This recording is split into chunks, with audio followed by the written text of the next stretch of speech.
Hello dear students of class 11th। हमारा जो photosynthesis वाला जो चैप्टर है वो हमने स्टार्ट किया था। उसमें मैंने आप लोगों को पिछली बार फोटोसिंथेसिस की डेफिनेशन, फोटोसिंथेसिस की जो रिक्वायरमेंट है वो, इसके अलावा फोटोसिंथेसिस के अंदर जो दो मैकेनिज्म इन्वॉल्व होती है, लाइट रिएक्शन और डार्क रिएक्शन, उनके बारे में समझा दिया था। ठीक है। अब जो लाइट रिएक्शन होती है, उस लाइट रिएक्शन और डार्क रिएक्शन को हम लोग डिटेल से समझते हैं। जो लाइट रिएक्शन होती है जिसको हम लोग हिल रिएक्शन भी कहते हैं, जो लाइट रिएक्शन होती है उस लाइट रिएक्शन के अंदर, ये सबसे पहले तो आपको पता होना चाहिए लाइट रिएक्शन कहाँ होती है, क्लोरोप्लास्ट के ग्रेना में।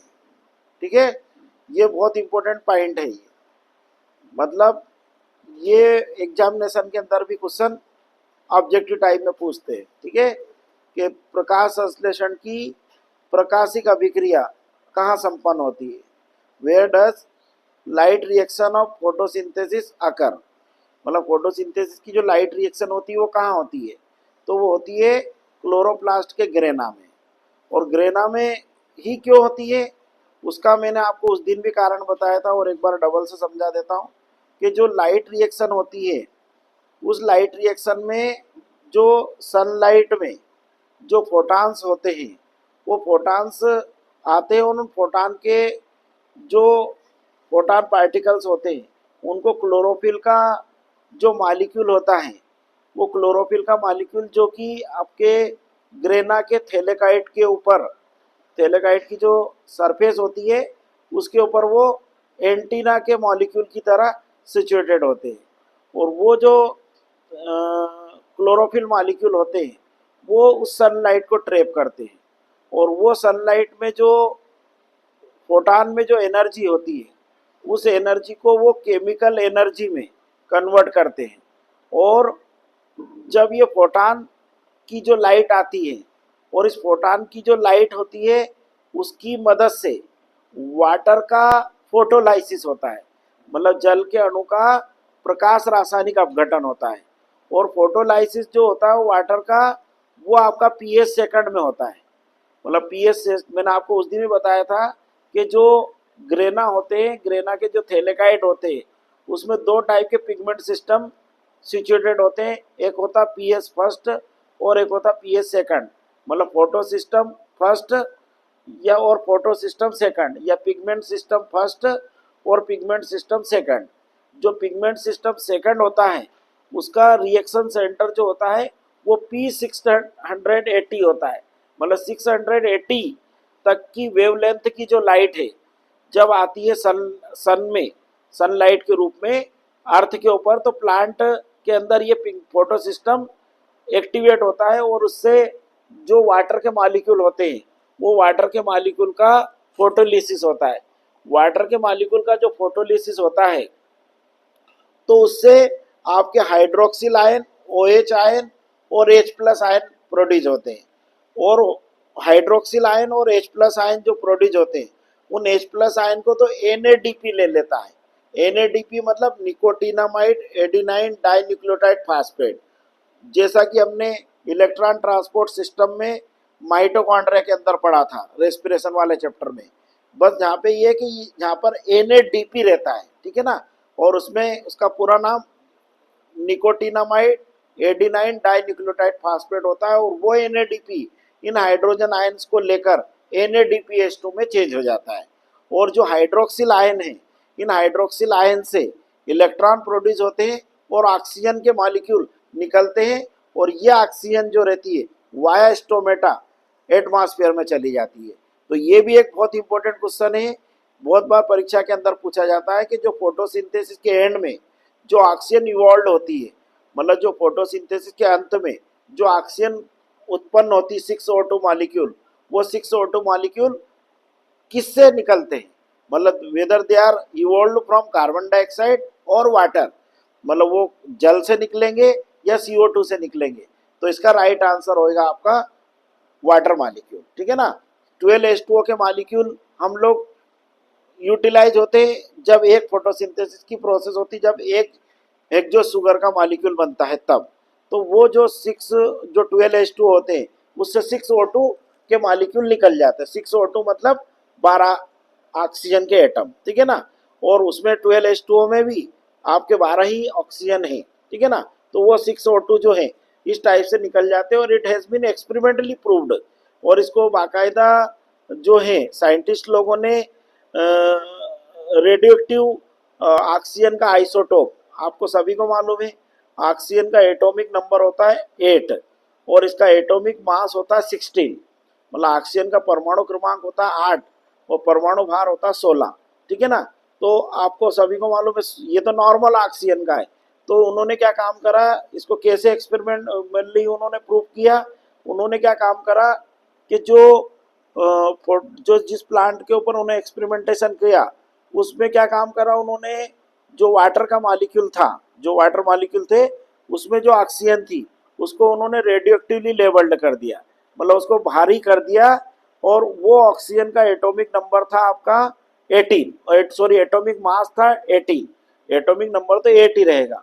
अब वो भारी ऑक्सीजन वाली मतलब ऑक्सीजन वाला जल प्लांट को दिया फोटोसिंथेसिस में, और जब वो ऑक्सीजन इवॉल्व हुई, मतलब वो जो ऑक्सीजन उत्पन्न हुई, तो उस ऑक्सीजन को उन्होंने मेजर करा कि ये ऑक्सीजन का एटॉमिक मास क्या है, मतलब ये ऑक्सीजन कौन सी है, O16 है या O18 है। तो वो जो ऑक्सीजन निकली उस ऑक्सीजन को उन्होंने O18 के रूप में मेजर किया। इससे बात प्रूफ हो जाती है कि जो फोटोसिंथेसिस के अंत में, मतलब जो प्रकाश संश्लेषण के अंत में जो ऑक्सीजन निकलती है वो ऑक्सीजन आपकी जल के अणु से आती है, ना कि CO2 से। ये भी एक बहुत इंपॉर्टेंट क्वेश्चन है जो परीक्षा के अंदर आपको पूछा जाता है। फिर उसके बाद जो अभी हम लोग पीएच सिस्टम सेकंड पे थे, पीएच सिस्टम सेकंड में जो वाटर का फोटोलिसिस होता है, मतलब जल का जो प्रकाश रासायनिक अपघटन होता है, इस फोटोलिसिस ऑफ वाटर में 2 माइक्रो न्यूट्रिएंट की भी जरूरत पड़ती है, मतलब 2 लघु पोषक तत्वों की जरूरत पड़ती है, मैग्नीज आयन और क्लोराइड आयन, मतलब Mn++ और Cl- आयन। ये मैग्नीज और क्लोराइड आयन जो रहते हैं इनकी मदद से वाटर का फोटोलिसिस होता है और वाटर के फोटोलिसिस से इलेक्ट्रॉन्स निकलते हैं। वो इलेक्ट्रॉन्स जो रहते हैं वो इलेक्ट्रॉन कैरियर की एक चेन के द्वारा, मतलब इलेक्ट्रॉन वाहकों की एक श्रृंखला के द्वारा वो पीएच सेकंड से पीएच फर्स्ट में पहुंचते हैं। और पीएच फर्स्ट पर वो इलेक्ट्रॉन जब जाते हैं, जब वो पीएच सेकंड से पीएच फर्स्ट में पहुंचते हैं, तब एक एडीपी का मॉलिक्यूल आईपी का उपयोग करके, मतलब इनऑर्गेनिक फास्फेट का यूज करके एटीपी में कन्वर्ट हो जाता है। और फिर वो इलेक्ट्रॉन जो होते हैं वो वापस रिसाइकल्ड होकर, मतलब वापस पुनर्चक्रित होकर पीएच सिस्टम सेकंड पे नहीं लौटते, और वो पीएच फर्स्ट से होकर फिर उसी पीएच फर्स्ट पर वो सर्कुलेट होते रहते हैं, ठीक है ना। ये कब होता है, जब वेवलेंथ सनलाइट की कम होती है। और जब वेवलेंथ मतलब P700, मतलब फोटो सिस्टम से फर्स्ट जो रहता है उसका रिएक्शन सेंटर होता है P700। जब मैक्सिमम सनलाइट होती है, मतलब आपको सभी को मालूम है कि जब हम लोग प्रकाश का वर्ण विक्षेपण करते हैं, मतलब प्रकाश का जब वो डिस्पर्सन होता है लाइट का, तो उसमें 7 कलर के अलग अलग आपको अलग अलग वेवलेंथ के एक स्पेक्ट्रम बनता है। उसमें सबसे आखिरी में आपका रेड लाइट निकलती है, मतलब लाल प्रकाश। तो सबसे ज़्यादा फोटोसिंथेसिस जो होती है वो रेड लाइट में होती है, मतलब maximum photosynthesis occur in red light, मतलब लाल प्रकाश में सबसे अधिकतम प्रकाश संश्लेषण देखा गया। क्यों? क्योंकि जो लाल प्रकाश होता है, जो रेड लाइट होती है, उसकी जो तरंग दैर्घ्य होती है, उसका जो वेवलेंथ होता है वो सबसे अधिक होता है। अब जब पीएच फर्स्ट अगर एक्टिवेट होता है तो वो जो फोटान के मॉलिक्यूल आते हैं सन एनर्जी में, वो फोटान के मॉलिक्यूल उस क्लोरोफिल के मॉलिक्यूल को एक्साइट करते हैं। जब वो क्लोरोफिल के मॉलिक्यूल को एक्साइट करते हैं तो उससे इलेक्ट्रॉन निकलते हैं जो कि अपनी ग्राउंड स्टेट में रहते हैं। जब कोई एनर्जी हम किसी एटम को, किसी मॉलिक्यूल को देते हैं तो उसके अंदर जो इलेक्ट्रॉन रहते हैं वो इलेक्ट्रॉन उसकी ग्राउंड स्टेट से एक्साइटेड स्टेट में जाते हैं, मतलब उसकी जो मूल अवस्था से उत्तेजित अवस्था में जाते हैं। और जब ग्राउंड स्टेट से एक्साइटेड स्टेट में जाते हैं और वापस एक्साइटेड स्टेट से ग्राउंड स्टेट में आते हैं तो वो एनर्जी रिलीज करते हैं। और इस इलेक्ट्रॉन के जो ट्रांसफर से जो एनर्जी रिलीज होती है पीएस फर्स्ट में, है ना, उसके कारण से वो जो इलेक्ट्रॉन निकलते हैं, जस्ट लाइक पीएस सिस्टम से, पीएस सिस्टम सेकंड से निकले थे, जैसे इलेक्ट्रॉन वो निकले थे, और वो इलेक्ट्रॉन इलेक्ट्रॉन वाहकों की एक श्रृंखला के द्वारा वाया एक कैरियर और via the chain of electron carrier, जब वो एक से दूसरे पे जाते हैं, ठीक इसी प्रकार से पीएस सिस्टम फर्स्ट में भी वो इलेक्ट्रॉन इलेक्ट्रॉन कैरियर के एक चेन के द्वारा जाते हैं। बट इसमें दो अलग अलग जो पॉइंट होता है, वहां पर एटीपी के मॉलिक्यूल का एटीपी में फास्फोराइलेशन होता है, और ये एटीपी जो बनती है दोनों में, दोनों पीएस फर्स्ट और पीएस सेकंड में, मतलब नॉन साइक्लिक में और साइक्लिक में, इन एटीपी के मॉलिक्यूल का और जो हाइड्रोजन निकले थे वाटर के फोटोलिसिस से, उससे बनते हैं आपके NADPH2। वो NADPH2 और एटीपी के मॉलिक्यूल जो होते हैं, ये हमें CO2 के रिडक्शन में, मतलब जो कार्बन डाइऑक्साइड गैस होती है उसके अपचयन में अपचायक शक्ति उपलब्ध कराते हैं, मतलब दे प्रोवाइड रिड्यूसिंग पावर, और वो रिड्यूसिंग पावर के द्वारा CO2 का रिडक्शन होता है, और CO2 का जब रिडक्शन होता है तो अपना हेक्सो शुगर या स्टार्च का फॉर्मेशन होता है, वो डार्क रिएक्शन में होता है, वो अभी हम लोग थोड़ी देर बाद समझेंगे।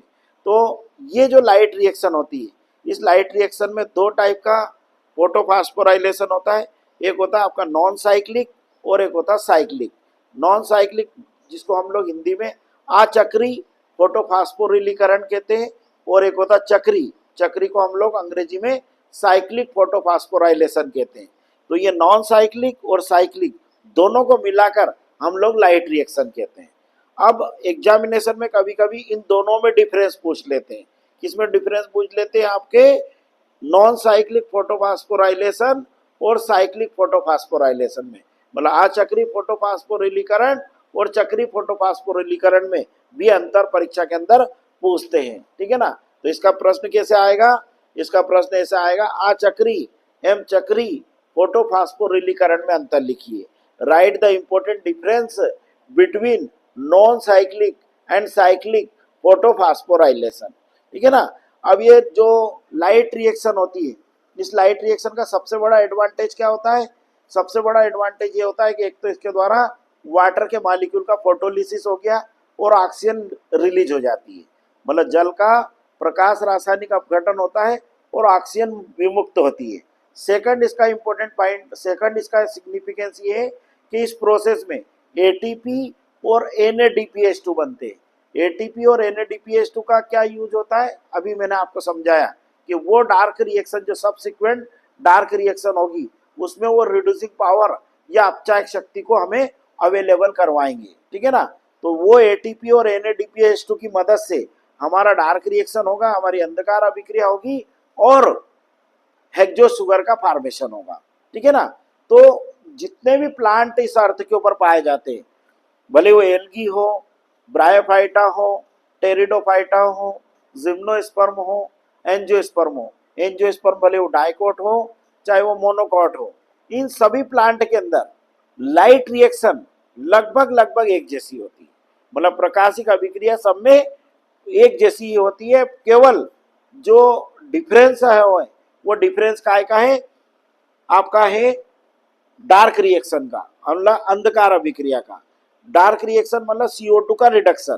तो CO2 का रिडक्शन जो रहता है वो कुछ प्लांट जो रहते हैं उनमें ऐसा होता है कि जैसे ही वो CO2 को वो प्लांट रिड्यूस करता है, मतलब जैसे ही उस प्लांट CO2 को लेता है और वो जैसे ही लेता है तो उनमें फर्स्ट स्टेबल प्रोडक्ट एक 3 कार्बन कंपाउंड बनता है जिसको हम लोग फास्फोग्लिसरिक एसिड कहते हैं। और फास्फोग्लिसरिक एसिड जो होता है वो 3 कार्बन कंपाउंड होता है। इसलिए इस साइकिल को हम लोग C3 साइकिल कहते हैं। और ये जो साइकिल जिन प्लांट में चलता है उन प्लांट को हम लोग C3 प्लांट कहते हैं। और इसकी डिस्कवरी केल्विन जो साइंटिस्ट थे उन्होंने क्लोरेला, एक एल्गी होती है, ग्रीन एल्गी होती है, यूनिसेलुलर है, मतलब हरी शैवाल है और एक कोशिकी होती है। इस हरी शैवाल एक मतलब हरी शैवाल मतलब ग्रीन एल्गी जो कि एक कोश की होती विच इज यूनिसेलुलर, उसमें उन्होंने CO2 रिडक्शन का ये पाथवे, ये साइकिल खोजा था। इसलिए इस साइकिल को केल्विन साइकिल भी कहते हैं। अब मैं आपको जब केल्विन साइकिल बताऊंगा, जब और आपको अपन इसको डिटेल से स्टडी करेंगे। अभी मैं आपको बेसिक बता रहा हूँ कि डार्क रिएक्शन में किस प्लांट में क्या कंपाउंड बनेगा। तो जिन प्लांट में पहला स्टेबल प्रोडक्ट CO2 के रिडक्शन में बनेगा, यदि वो आपका C3 का कार्बन कंपाउंड बनता है विच इज 3 फास्फोग्लिसरिक एसिड, तो such plants are called C3 plant. और इस साइकिल को हम बोलते हैं C3 cycle. On the name of his discoverer, उनके जो खोजकर्ता वैज्ञानिक थे जिन्होंने इसको खोजा था, Calvin. On the name of this scientist this cycle is also known as Calvin cycle. तो ये एक तो CO2 का रिडक्शन का एक साइकिल क्या हो गया, केल्विन साइकिल। दूसरा होता है आपका, कुछ प्लांट ऐसे होते हैं कि जब वो CO2 को लेते हैं तो उनमें CO2 को जैसे ही वो रिड्यूस करेंगे, जैसे ही वो अपचयित करेंगे, तो उनमें पहला स्टेबल प्रोडक्ट जो रहता है आपका 4 कार्बन कंपाउंड बनता है। उस 4 कार्बन कंपाउंड को हम लोग ऑक्सैलो एसिटिक एसिड कहते हैं। और वो ऑक्सैलो एसिटिक एसिड जो बनता है, और वो ऑक्सैलो एसिड बनने के कारण से इन प्लांट को हम लोग बोलते हैं C4 प्लांट, और इस साइकिल को बोलते हैं हम लोग C4 साइकिल। और इस साइकिल की भी डिस्कवरी हेच और स्लेक, दो साइंटिस्ट थे, उन्होंने कुछ प्लांट के अंदर की थी। इसलिए इन साइंटिस्ट के नाम के बेस पर इस साइकिल को हेच और स्लेक साइकिल भी कहते हैं। ठीक है ना। तो C4 साइकिल जिन प्लांट में होगा उनको C4 प्लांट, और इसको साइकिल को हम लोग हेच और स्लेक साइकिल भी कहते हैं। तो कुछ प्लांट इस टाइप से CO2 रिडक्शन करते हैं कि उनमें हेक्सो शुगर के फॉर्मेशन में पहला stable product oxalo acetic acid बनता है। और कुछ प्लांट ऐसे होते हैं विच ग्रो इन जीरिक इन्वायरमेंट, मतलब जो डिजर्ट जैसा हैबिटेट होता है, जो रेगिस्तान या हाई टेम्परेचर वाला जो इन्वायरमेंट होता है, वहाँ पर इस प्रकार के प्लांट उगते हुए पाए जाते हैं। और इन प्लांट को हम लोग CAM प्लांट कहते हैं, जिनको हम लोग बोलते हैं हिंदी में क्रेसुलेशियन एसिड उपापचय पौधे, अंग्रेजी में बोलते हैं क्रेसुलेशियन एसिड मेटाबॉलिज्म प्लांट, और शॉर्टकट में कहते हैं CAM प्लांट। इन प्लांट की खासियत क्या है कि they generally grow in high temperature environment, मतलब जहाँ उन एरिया में उगते हुए पाए जाते हैं जहाँ एवरेज टेम्परेचर जो रहता है दिन का वो 40 डिग्री सेल्सियस से ज़्यादा ही रहता है। इसलिए इस प्लांट को हम लोग CAM प्लांट भी कहते हैं। ठीक है ना। और इस साइकिल में चूंकि पहला स्टेबल प्रोडक्ट बना, वो प्रोडक्ट बना आपका 4 कार्बन कंपाउंड ही बनता है ऑक्सैलो एसिटिक एसिड। बट अपने दिमाग में फिर प्रश्न खड़ा होता है कि हेच और स्लेक साइकिल और CAM साइकिल में बेसिक डिफरेंस क्या है। तो हेच और स्लेक साइकिल जो रहता है वो नॉर्मल जो प्लांट होते हैं जो अपने नॉर्मल एटमॉस्फेयर में उगते हुए पाए जाते हैं, जैसे मक्का है, आपका गन्ना है, बांस है, इन प्लांट के अंदर भी ये साइकिल होता है, इसलिए इनको C4 प्लांट कहते हैं। और CAM प्लांट जो रहता है वो CAM प्लांट जनरली मान के चलना कि सक्यूलेंट प्लांट होते हैं, मांसल पौधे होते हैं, जैसे आपका कैक्टस है ना, मतलब और नागफनी, ओपनसिया। इसके अलावा और भी जैसे फैमिली क्रेसुलेसी के बहुत सारे मेंबर होते हैं, एमेरेंथस, और इस टाइप के प्लांटों के अंदर ये डिस्कवरी की गई, इसलिए इस साइकिल को CAM साइकिल कहते हैं। CAM कोई साइंटिस्ट नहीं है, उसका अपना एक पूरा नाम है क्रेसुलेशियन एसिड मेटाबॉलिक प्लांट। ठीक है ना। तो अपना डार्क रिएक्शन में कितने साइकिल हो जाएंगे आपके, आप C3 साइकिल, C4 साइकिल और CAM साइकिल, मतलब डार्क रिएक्शन की 3 मैकेनिज्म हो गई। 3 मैकेनिज्म कौन कौन सी हो गई, C3 साइकिल, C4 साइकिल और CAM साइकिल। C3 साइकिल को हम लोग केल्विन साइकिल भी कहते हैं, C4 साइकिल को हम लोग हेच और स्लेक साइकिल भी कहते हैं, और CAM साइकिल का तो अभी आपको मैंने फुल फॉर्म बताया, क्रेसुलेशियन एसिड मेटाबॉलिज्म प्लांट। ठीक है ना। तो इस प्रकार से ये हमारा डार्क रिएक्शन के अंदर 3 साइकिल चलते हैं। जैसे लाइट रिएक्शन में 2 प्रोसेस थी, नॉन साइक्लिक फोटोफॉस्फोराइलेशन और साइक्लिक फोटोफॉस्फोराइलेशन। हिंदी बोलते हैं हम लोग अचक्री फोटोफॉस्फोरिलीकरण और चक्री फोटोफॉस्फोरिलीकरण। ये 2 मैकेनिज्म हमारी काय में इन्वॉल्व थी, हिल रिएक्शन में। या लाइट रिएक्शन में। और डार्क रिएक्शन में 3 प्रोसेस इन्वॉल्व है। एक तो आपका C3 साइकिल है जिसको हम लोग केल्विन साइकिल भी कहते हैं। सेकंड है आपका हेच और स्लेक साइकिल, और इस साइकिल को C4 साइकिल भी कहते हैं।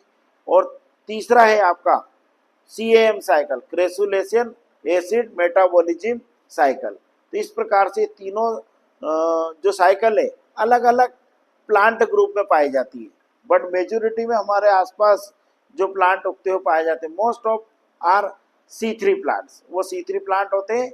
और उनके अंदर ये प्रोसेस जो है क्लोरेला जो एल्गी होती है, एक क्लोरेला एल्गी होती है, यूनिसेलुलर ग्रीन एल्गी है, जनरली पानी में उगती हुई पाई जाती है।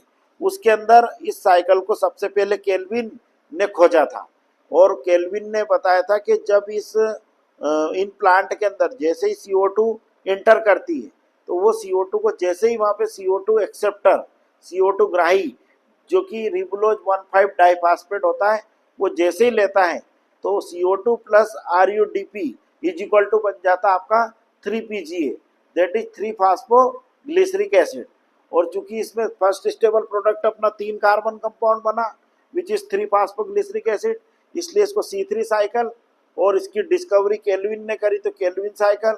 और जिन प्लांट के अंदर इस टाइप से हेक्सो शुगर का फॉर्मेशन होता है उन प्लांट को हम लोग C3 प्लांट कहते हैं, ठीक है ना। अब इन तीनों प्लांट की खासियत समझ लो, मैंने जैसे बार बार कह रहा हूँ आपको, C3 प्लांट हो चाहे C4 प्लांट हो चाहे CM प्लांट हो, सब में लाइट रिएक्शन एक जैसी होगी, मतलब सब में प्रकाशिक अभिक्रिया एक समान होगी। केवल और केवल डिफरेंस कहाँ आता है, CO2 के रिडक्शन का।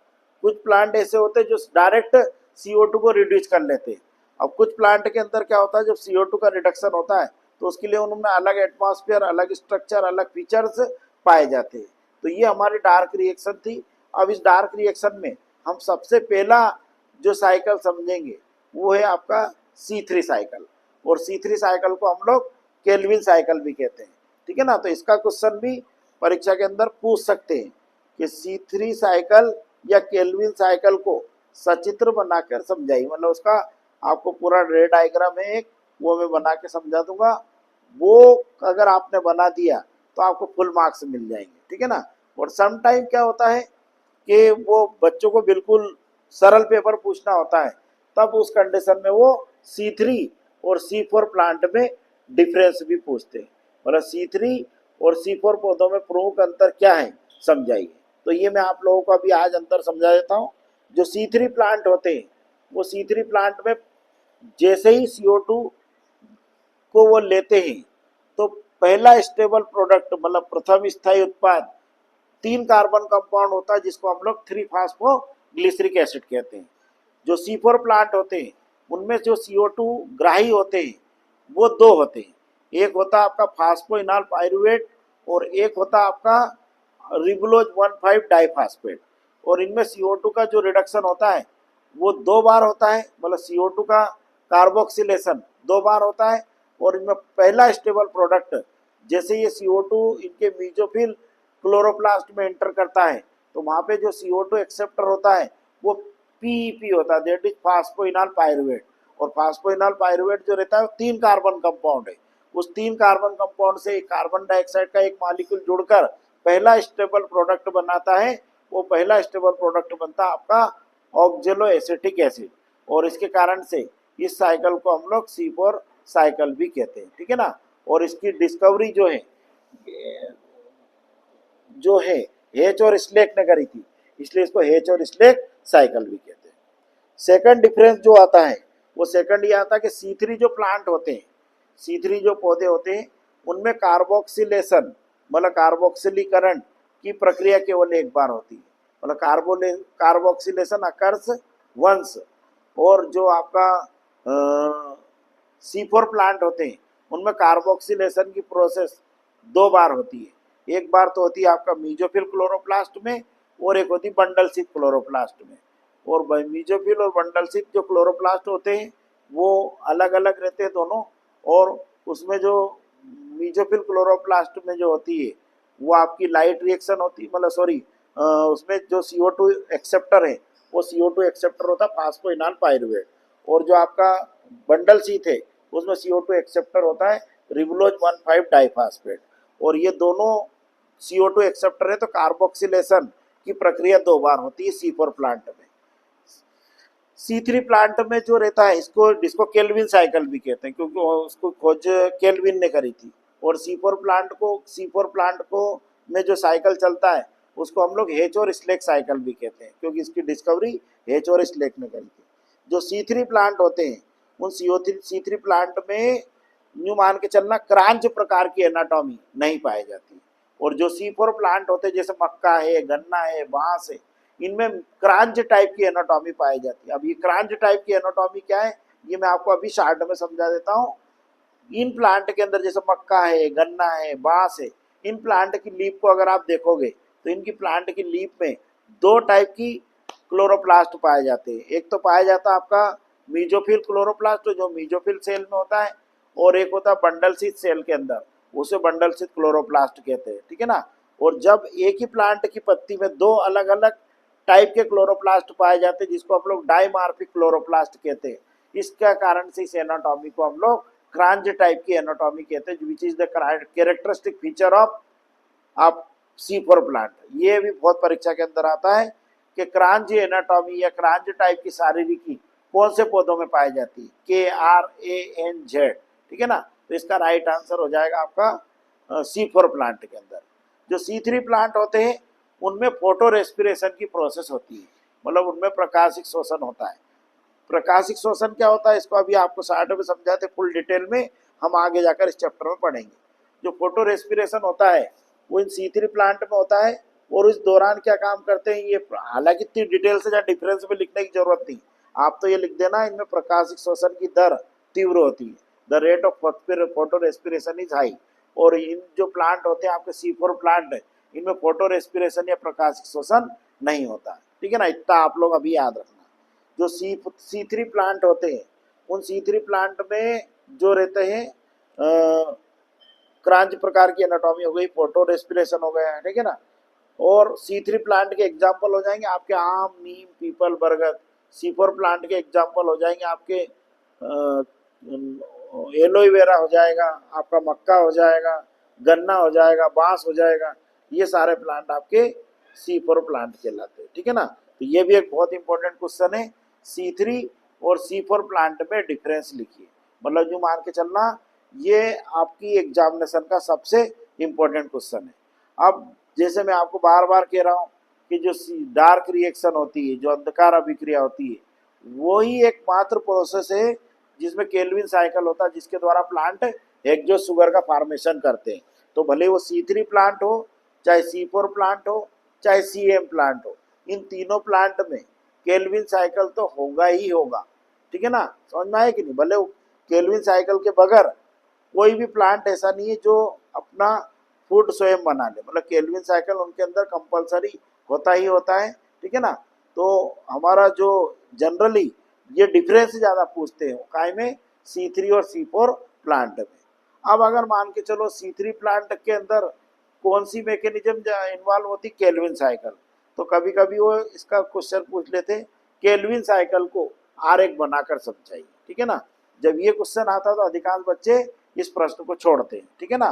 पर आप नहीं छोड़ोगे, आप लोग समझ लोगे इसलिए अच्छे से, ठीक है ना। तो ये हमारा C3 और C4 प्लांट में कंपैरिजन था, मतलब C3 और C4 प्लांट में तुलना थी, नॉन साइक्लिक और साइक्लिक फोटोफॉस्फोराइलेशन में तुलना थी। अब हमारा जो C3 साइकिल होता है, इस C3 साइकिल को हम लोग केल्विन साइकिल भी कहते हैं। इस C3 साइकिल या केल्विन साइकिल का क्वेश्चन परीक्षा में बता ही दिया मैंने, केल्विन साइकिल को आरेख बनाकर समझाइए। बहुत ही इंपॉर्टेंट क्वेश्चन है ये भी। अब पहले नहीं पूछते थे, बट अब जब से ये पूरा सिलेबस रिड्यूस हुआ है तो इस रिड्यूस सिलेबस में ये चैप्टर चूंकि सबसे इंपॉर्टेंट चैप्टर है इस यूनिट का, ठीक है ना, तो ये परीक्षा के अंदर पूछते ही पूछते हैं, ठीक है ना। तो केल्विन साइकिल कैसे होता है, इसमें कैसे कार्बन डाइऑक्साइड मॉलिक्यूलर रिडक्शन होता है और किस टाइप से एक्सोस शुगर फॉर्मेशन होती है, ये हम लोग अगले वीडियो में पढ़ेंगे, ठीक है ना। आई थिंक आपको समझ में आया होगा। ज़्यादा से ज़्यादा वीडियो लाइक करें और शेयर करें। Okay, all the best.